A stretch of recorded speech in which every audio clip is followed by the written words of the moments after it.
श्रीराम. आजचा माझा ब्लॉग आहे घरावरच. त्या दिवशी मी तुम्हाला मागच्या व्हिडिओमध्ये सांगितलं होतं की आमचा स्लॅब टाकला गेला आहे. तर मी तुम्हाला स्लॅब दाखवणार आहे आज, स्लॅब कसा बनवला जातो. आणि मी त्या दिवशी व्हिडिओमध्ये सांगितलं होतं की कॅरी कशी बनवली जाते आणि कॅरीमध्ये पाणी साचवलं जातं. तर दाखवते मी तुम्हाला. आता मी वरती आली आहे काहीच तुमच्यासाठी. मी वरती इथे चढली आहे. मला भीती वाटत होती पण मी तरीसुद्धा चढली. आणि दिदू आता पाणीच देते आहे स्लॅबवर. संध्याकाळ झाली आहे, मस्त वाटते, एकदम छान वाटते टेरेसवर इथे. मी तुम्हाला दाखवते दिदू पाणी देताना. बघा दिदू एक एक. दिदू छान वाटते ना संध्याकाळी. थांब ना, थांब मला पहिले हे तर करू दे. हे बघा मी तुम्हाला सांगितलं होतं याला कॅरी बोलतात. ही जी लाईन दिसते ना गाई, दिदू उभी आहे त्या लाईन, तर त्याला कॅरी बोलतात. तर दिदू अशा कितीतरी कॅरा बनवल्यात, कॅरा. तर हे बघा असं पाणी जमा होतं मग त्याच्यामध्ये. काय काय नाही होऊन जाईल व्यवस्थित. हे बघा हे पाणी आहे. सकाळी दिलं होतं दादू आणि दिदूने. आता थोडंसं सुकलं, इकडे सुकून गेलं आहे बघा जरा काहीच. आता इथं पाणी द्यावं लागेल इकडे. हा आमचा स्लॅब आहे. हां इथे ठेवले होते का पेपर. हे बघा असे हा फ्रंटचा आहे आमचा स्लॅब. काहीच तुम्हाला दाखवू का इकडे एक काय आहे बघा, काय बोलतात त्याला. हां सनसेट. मी तिथं नाही उभी राहत, मला भीती वाटते. तर भारी वाटते गाईचे बघा सनसेट. हा एवढं छान वाटतं ना, भारी दिसतं एकदम. हवा एवढी छान येते ना गाईच, तुम्हाला काय सांगू, खूपच छान वाटते. वरती आलं म्हणजे मला खाली जावं असं नाही वाटत गाईच. आणि आज थोडा वारा पण थोडा किंचित थंड आहे, जास्त नाही पण आहे नेहमीपेक्षा. खूप गरमी आहे गाईज, इंदोरला पण खूप गरमी आहे. अशी गरमी मी बघितली नव्हती. असा वारा टाकतोय गाईज कधी कधी. काल परवा ते एवढं टेम्परेचर होतं गाईज, अक्षरशः बाहेर निघायला होत नव्हतं. दुपारी पण आमच्या इथे भाजीवाला येतो ना गाईज, मी भाजी घेते तेव्हा इतकी वाफ लागते, बाप रे बाप, निघावंसं वाटत नाही, बिलकुल निघावंसं. आणि तो नेमका 1:30-2 वाजताच येतो तो भाजीवाला पण. इतकी वाफ लागते ना बापरे. कूलर ए सी शिवाय पर्यायच नाही आहे घरामध्ये. पण यावर्षी काय होतं आहे, आमच्या इथे पाणी टाकलं जाते ना तर खाली थंड लागते. हाच एवढा फरक आहे बस. गरमी एवढी घरात नाही जाणवते, बाहेर निघायला म्हणजे खूप जाणवते. काहीच असं वाटतं लवकर पाऊस पडायला पाहिजे. चला आज दादूचे पप्पा येणार आहेत, रात्री त्यांना 12-1 वाजून जातील. मग आता मला स्वयंपाक करायचा आहे.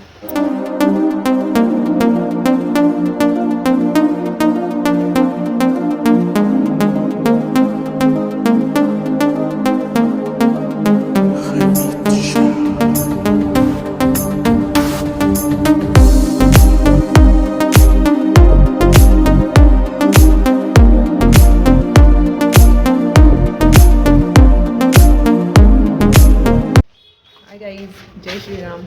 तर आजच्या मी ब्लॉगमध्ये आमचं घराचं बांधकाम चालू आहे 1-1.5 महिन्यापासून. तर मागच्या 2-3 व्हिडिओमध्ये मी तुम्हाला दाखवलं होतं कुठपर्यंत बांधकाम झालेलं आहे. तर मागच्या व्हिडिओमध्ये मी स्लॅब कसा तयार केला आणि कितपर्यंत स्लॅब झाला आहे ते मी दाखवलं होतं. आजच्या या ब्लॉगमध्ये मी दाखवणार आहे स्लॅब तर आमचा झालेलाच आहे, पण नंतर काय काय केलं त्यांनी स्लॅबनंतर ते मी या ब्लॉगमध्ये तुम्हाला डिटेलमध्ये दाखवणार आहे. तर चला मी तुम्हाला दाखवते. मी गच्चीवरच आलेली आहे आणि मी गच्चीवर जी खाट ठेवली आहे त्या खाटेवरच बसून ब्लॉग करते आहे. तर मी तुम्हाला दाखवते आता की आमचं कितपर्यंत बांधकाम झालेलं आहे.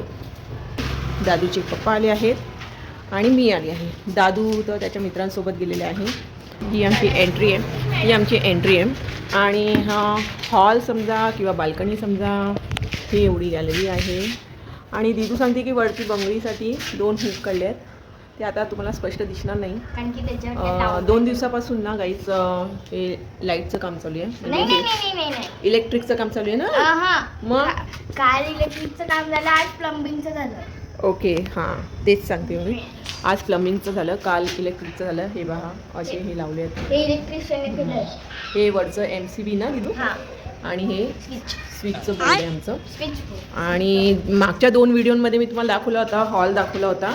तो हा हॉल आहे. दादूचे पप्पा पण आलेत बघायला आमच्यासोबत, कारण की त्यांना पाणी पण द्यायचं आहे. आणि ते किचन आहे, ती खिडकीसारखं तुम्हाला दिसतं ना, तिथं किचन आहे. मी जाऊ नाही शकत गाईज कारण की खाली ना पूर्ण ना पाणी आहे. आणि मी ॲक्च्युली ना स्कर्ट घातला आहे गाईज, त्याच्यामुळे मला चालता नाही येणार. पाणी पण आहे, स्कर्ट खराब होईल माझा, म्हणून मी जात नाही आहे. तर आता हे दोघं पण पाणी द्यायलाच आलेले आहेत. हां हे दोघं पाणी द्यायला आलेले आहेत आता वरती गच्चीवर. पण आता बोरिंग कोण सुरू करणार? कोण जाईल सुरू करायला? मी तर नाही जाणार आता परत. नाही, हे पहा गाईच, हे प्लास्टर केलेलं आहे असं. ही बाहेरून तुम्हाला खिडकी दिसते ना, ही किचनची आहे. मागे तुम्हाला मी स्लॅबचं दाखवलं होतं बघा काम. दादू पाणी देत होता. आता स्लॅबवर त्यांनी अशी भिंत बॉर्डर केली आहे बघा. ही दिसत असणार ना तुम्हाला. ते 3 फूटची आहे ती भिंत. आता यालाच दादूचे पप्पा पाणी द्यायला जातात आहे. हे बघा, दादूच्या पप्पांचा खूप व्यायाम होतो आहे त्याच्यामुळे. पण तरी पण वजन कमी नाही होते यांचं. काय माहिती, समजत नाही मला की वजन का नाही कमी होतं. कारण की एरवीपेक्षा तर खूपच त्यांचा व्यायाम होतो आहे बघा. इझिली चढून गेलेत ते वरती. तरी गाईच अजून खूप काम बाकी आहे तसं बघितलं तर. आता दिदू पण चालली आहे वरती. आणि हे दोघं मला आता ना बोरिंग सुरू करायला लावणार आहे, मला माहिती आहे. हां, नशीब, थँक गॉड दिदू, तूच माझं काम कमी करते बस. बाकी हे दोघं ना मला कामाला लावतात, नेहमी कामाला लावतात मला हे दोघं. गाईज मला हे दोघांना शांत बसूच देत नाही. दिदूकडून मला आराम मिळतो गाईज, शप्पा सांगते तुम्हाला. वरती दिदू पण चढली आता मी वरती चालली आहे गाईज. तुम्हाला अंथरूण आणावं लागेल, मग मी झोपेल गच्चीवर. तुमचा एक्सरसाइज पण होईल ना दादा चोपा. गाईज मी आता गच्चीवर आली आहे. तर एवढी सुंदर हवा चालू आहे गाईज. एवढं छान वाटतं आहे वरती, खरंच खूप छान वाटतं आहे वरती. त्या दिवशी पण मी आली होती. आता एवढं छान वाटते वरती. उजेडही भरपूर आहे आणि हवाही भरपूर आहे गाईज. तर आता दोघंजण पाणी देतात आहे, त्यांची ड्युटी आहे पाणी द्यायची. आता ही भिंत बांधली आहे. तेव्हा नुसतं स्लॅब होता, आम्ही पाणी द्यायला येत होतो ना. 14 दिवस आम्ही लगातार खूप पाणी दिलं गाईज, खूप. आणि तेव्हा ऊनही खूप होतं. आणि ही जी भिंत दिसते ना, ही 3 फूटची बांधली आता. इकडे बांधून झाली आहे भिंत या साईडला. फक्त इकडच्या या साईडला राहू दिली आहे त्यांनी, कारण की चढायला उतरायला त्रास नको म्हणून. आणि इकडची भिंत बाकी आहे गाईज. आणि ही आमची पाण्याची टाकी आहे. आणि एक पाण्याची टाकी अजून लागेल इथे. ती ह्या साईडला आम्हाला बसवायची किचनच्या वर. काय दादूचे पप्पा? दादूचे पप्पा, ओ दादूचे पप्पा, ऐकत पण नाही आहे दादूचे पप्पा. आपली पाण्याची टाकी इथे राहील आणि ती दुसरी कुठे लावणार मग? इकडे लावणार किचनच्या वर ना. हां गाईज, तर इकडे लावणार आहे आम्ही पाण्याची टाकी. इथे फिक्स करू आम्ही. आणि मला मी सांगा, सीडी कुठे राहील आपली चढायची सीडी? नाही, जेव्हा लावायची राहील तेव्हा कुठल्या साईडला ते व्यवस्थित डिसाईड करा, असं सांगते मी. पाण्याची टाकी एक इथं राहील, 2 इकडे जवळ कसं काय? अरे मग जवळच ठेवायला लागतील ना. असं कसं? असं त्या साईडला मग ठेवायची ना, मग कोपऱ्यात तिकडे लोड होऊन जाईल. असं आहे का? हां बरोबर आहे, जीन आहे ना, बरोबर. आज 2 दिवसापासून तर काम हे इलेक्ट्रिकचंच चालू आहे आणि प्लंबिंगचंच चालू आहे. तर गाईज खूप वर्षापासून आमचं चाललं होतं घराचं प्लॅनिंग हे बांधायचं. म्हणजे जवळजवळ 2-3 वर्षापासून आमचा हा विषय निघाला होता की घर बनवायचं आहे, रिनोव्हेशन करायचं आहे, रिनोव्हेशनचं काम करायचं आहे. 2-3 वर्षापासून आमचं हे चालू होतं. पण वेळच नाही मिळाला दादूच्या पप्पांना बिझनेसमुळे. आणि 3 वर्षापासून आमच्या घरात लगातार लग्न पण होत होते, त्याच्यामुळे लग्नामुळे पण हे काम पेंडिंग झालं आमचं. आणि त्यामुळे मग हे वर्ष आम्ही ठरवलं. आणि हिवाळ्यात पण मुलांच्या परीक्षा असतात, पावसाळ्यात तर काम करू नाही शकत. आणि उन्हाळ्यात मुलांना सुट्टी असते, त्याच्यामुळे मग आम्ही ठरवलं की उन्हाळ्यातच आपण हे काम सुरू करूया. तर मग आम्ही उन्हाळ्यात सुरू केलं काम. आणि नेमकं ह्यावर्षी इतकं ऊन आहे गाईज, इतकं ऊन आहे, आमची बोरिंग सुकून गेली गाईज, शपथ. गेल्या वर्षी आमची बोरिंग सुद्धा पाणी येऊन गेलेलं. का? कारण की गेल्या वर्षी ना खूप पाऊस पडला होता एप्रिल महिन्यात, त्याच्यामुळे ना आमच्या बोरिंगला पाणी येऊन गेलेलं. टँकर आणायची गरजच लागली नाही. पण ह्यावर्षी गाईज इंदोरमध्ये पाऊसच पडत नाही आहे गाईज.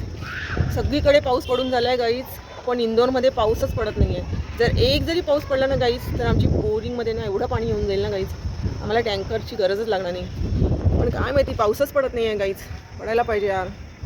तर गाईज असा आमचा प्लॅन ठरला मग घराचा. आपण म्हणतो इतका पैसा लागेल घराला, आपण बजेट करतो की एवढ्यामध्ये होऊन जाईल, पण नाही होत, जास्त लागूनच जातात गाईज. तर आता समजेल आम्हाला अजून किती खर्च लागणार आहे. हा खर्च तर आम्ही काउंट पण केलेला नाही आहे गाईज, बारीक छोट्या गोष्टींचा.